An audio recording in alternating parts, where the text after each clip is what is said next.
Hey, good morning. It is Wednesday, August 28th, and we have 32 days to go before Ironman Chattanooga. We're basically down to the last month. And it's my swim day, one of my 2 swim days. I've taken the last 2 days completely off after my run on Sunday, just to rehab the knee, to take it easy. But I did wake up at about 4:45 this morning, and I've already been on Zwift. I did about a 20-mile ride this morning, and now I'm swimming, so I'm not completely being lazy. But yeah, Monday, Tuesday, I just took some time off. Nothing wrong with that every once in a while. We're coming down to the nitty-gritty, so I guess you could say my taper is starting a little bit earlier than I expected, but it should be fine. All right, so I'm just gonna get in the pool and start, and I'll have a little bit more to say later on. But yeah, I just wanna get in there. All right, bye. Okay, time to get some laps in. As usual, I have no plan. And we're just gonna see what today feels like and what I can do. All right, and we're off.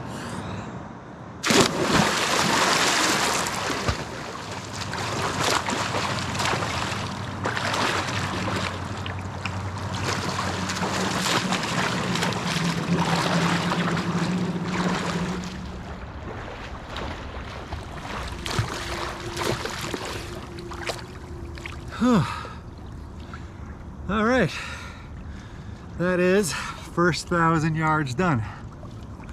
Pretty good. All right, so got some interesting news regarding my training. Basically, in a nutshell, my long run days are definitely done until the race. No more long runs. Spoke with a physical therapist, and they suggested, especially since I have a sprint try coming up in about a week now, just over a week, on the 7th. So they said no more long runs. And at first I was actually pretty upset about it, but then an interesting thing happened over the weekend that kind of put me in focus. So on Sunday, we had a little bit of a pool party for my son's baseball team, so we could meet all the parents and his teammates and stuff like that. And of course, I was wearing an IronMan visor, wear my IronMan merch all the time. Love to talk about it. And one of the parents had done some Ironman, so naturally he gravitated right over to me, and we started up a conversation. You know, hey, if you're doing this, you love to talk about it, right?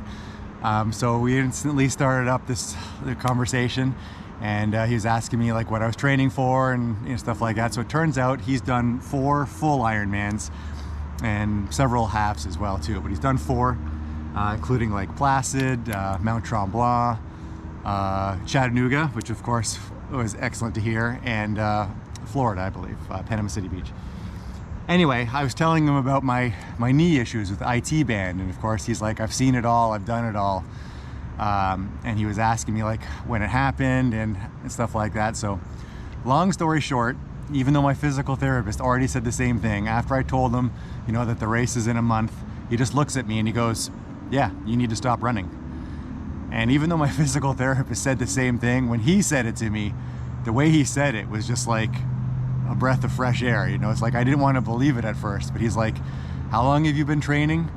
And I was like, well, technically I started training for the 70.3 in Chattanooga in December, and I really never stopped. So I mean, I basically been training, you know, 10 months for this race.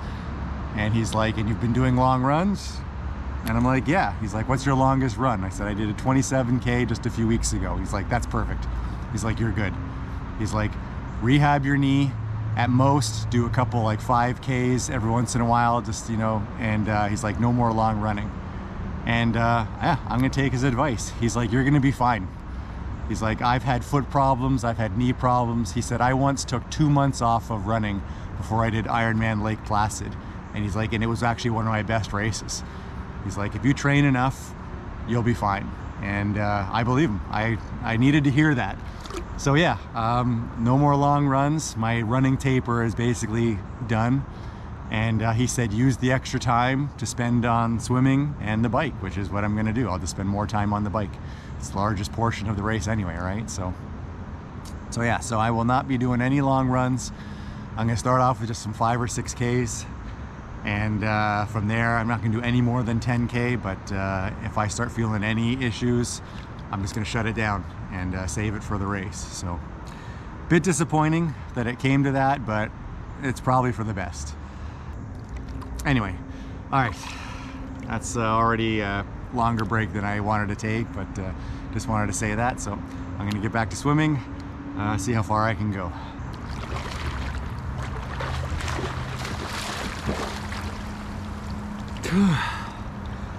All right, that's another 1,000 yards done, 2,000 yards. I think that's good. I'm gonna be back tomorrow swimming anyway. So I think 2,000 today is good. Average pace, 1:52 seconds per 100 yards. Active swim time, 37 minutes. Yeah, that's good. Perfect. Couldn't have gone better. Feel great. Knee feels fine in the pool and on the bike. All right, so swim for today is done. I actually think I might even go for an outdoor cycle during my lunch hour today when I take a break, so we'll see. Not definite, but it's a beautiful day, and I'm kind of feeling it today. Feeling about getting on the bike, getting outside. So, all right, I'm gonna dry off, and then I think I might have more to say. We'll see. All right. Hey, good afternoon. Well, I actually did it. After the swim, I said I might come out for a bike ride, and sure enough, I did. But this ride definitely wasn't about mileage or even time. It was all about elevation. I'm 10 miles in and I'm almost done. I've only got like 2 miles to home. So this was just one of my favorite little small loops, but in this 12-mile loop or something like that, I'll do over 1,000 feet of climbing. So I decided that would just be perfect. You know, it takes less than an hour, and you know, I get home and finish the rest of my day. So, all right, so we all know what's going on. The bike course was officially announced, and of course everyone, including myself, was going crazy online and had questions and stuff like that. So brand new course. 100% of the ride is in Tennessee, and I think I definitely know why, because if you did the 70.3 in Chattanooga in May, there were like 3,500 people in that race. I mean, it was just a monster, and there were so many people on the roads. I just think that the people in Georgia had enough of it. You know, we're going through downtown Chickamauga, but there were so many people on the road that a few times you would get stuck behind cars, because I mean, a lot of it was not a closed course. You know, so there were some cars on the course, and there would be packs of people behind the car trying to get around it and stuff like that. With that many people, I think the residents of Georgia were like, what do we have to benefit from this? You know, I mean, all the money goes into Chattanooga, and they're riding in Georgia, you know, and disrupting everything. So I don't know if that's the reason for sure, but after riding that race in May with all those people, that's my guess. They just had enough of it. So, all right, so the new course, my thoughts. Well, of course, now it's back down to 112 miles. So we lost the 4 extra miles, the uniqueness of the Chattanooga bike course. Kind of a shame. You know, it's just your standard Ironman length. I'm fine with that. You know, I mean, the extra 4 miles, if you're doing 20 miles an hour, you know, that's 3-minute miles on the bike, you know, so that's like an extra 12, 15 minutes of riding to do that, maybe 20 minutes, depending on the elevation and stuff like that. So you lose that, but you'll, you know, gain a bit of time. So, I mean, I'm fine with that. I checked out some of the course already online, including like Street Views and Google Maps, going north and south on Highway 27. I'm not thrilled about this, to be honest. It's a highway, you know, and I know that they said that the lanes were going to be blocked off. I don't care about that. I mean, of course I care about it, but that's not the issue. It kind of reminds me of like Kona in a way. I mean, it's a highway. There's no shade. It's just long, dead straight, one way, turn around, come back and forth on a long, dead straight highway. it's just not as nice. You know, the old route going through the country roads and stuff like that, it's much nicer. You know, so I feel like it's lost something there. Again, it is what it is. These are just my thoughts and stuff like that. The 3 loops I'm fine with. I think that's kind of cool. It gets you a little bit of a chance to know the course. You know what's coming up. And of course, on stretches of highway, you can get kind of like these long, slow uphills, 1-2% gradients, but then you also get these long, slow, low gradient downhills, which are really nice for rest too. So I'm fine with that aspect of it. I just don't like the big open sun bleached highways, so don't forget your sunblock. And I'm even going to put a very small thing of sunscreen in my special needs bag to reapply, because if it's a hot and sunny day out on that highway for 5, 6, 7 hours, you're going to bake. So remember, lots of sunblock. You're going to need it. The fact that it's 3 loops and the special needs, it looked like it was actually a little bit around the 60-mile mark, maybe even a little bit more, which of course is, a little bit more than halfway. So if that is the case, I don't know the exact mileage to the special needs on the second loop, but you've got to plan for that, right? I mean, if it was exactly halfway, or a half Ironman, if it's 56 miles to the special needs, I've already done that a few times. So I know exactly what I need to bring in terms of hydration and food to make me through 56 miles. If it's actually 60 miles or 66 miles, yeah, I might run out of water or something like that. I mean, obviously there's nutrition and stuff like that on the course, but for 56 miles, I was self-sufficient. I didn't really need anything from the rest areas. So all that's going to have to come into play. Anyway, so those are my initial thoughts. And the last one, I guess, is the elevation, 4,300 feet.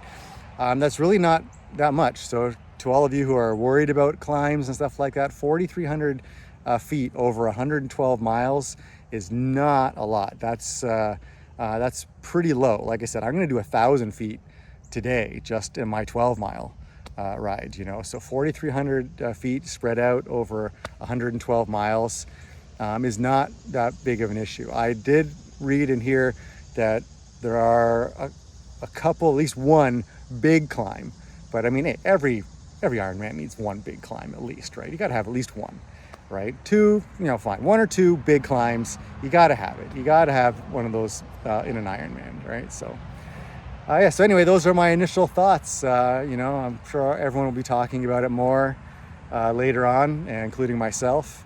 But for now, I'm just going to get back on the bike. I've got 2 miles to home, and then I'm done for the day. So I already rode this morning, swam this morning, and now I'm riding this afternoon. So that's pretty good. All right, see you at the end of my ride. Take care. All right, done, just like that. 13.0 miles. Something about that, when you get to 0.0, just love that. Never even planned, exactly 13 miles. And just under 1,000 feet of climbing, about 950 feet over 13 miles. That's pretty good. There's 2 really good climbs, and then I don't always count the third one because it's the climb up to my house, so I have to do it no matter what. But 2 really good climbs on this very steep, probably 10-12% grade at some point. So I mean, you're in the granny gear the whole time. So yeah, and 833 calories. Yeah, so good. This was more about getting used to the heat, this ride, than anything else, and to get some hill climbing and stuff like that in. So anyway, yeah, so that's it. I'm done. I feel like I've rambled on long enough. I'm sure I'll have lots more to say in terms of the bike route once more information is out and stuff like that. So until then, I hope your training is going well.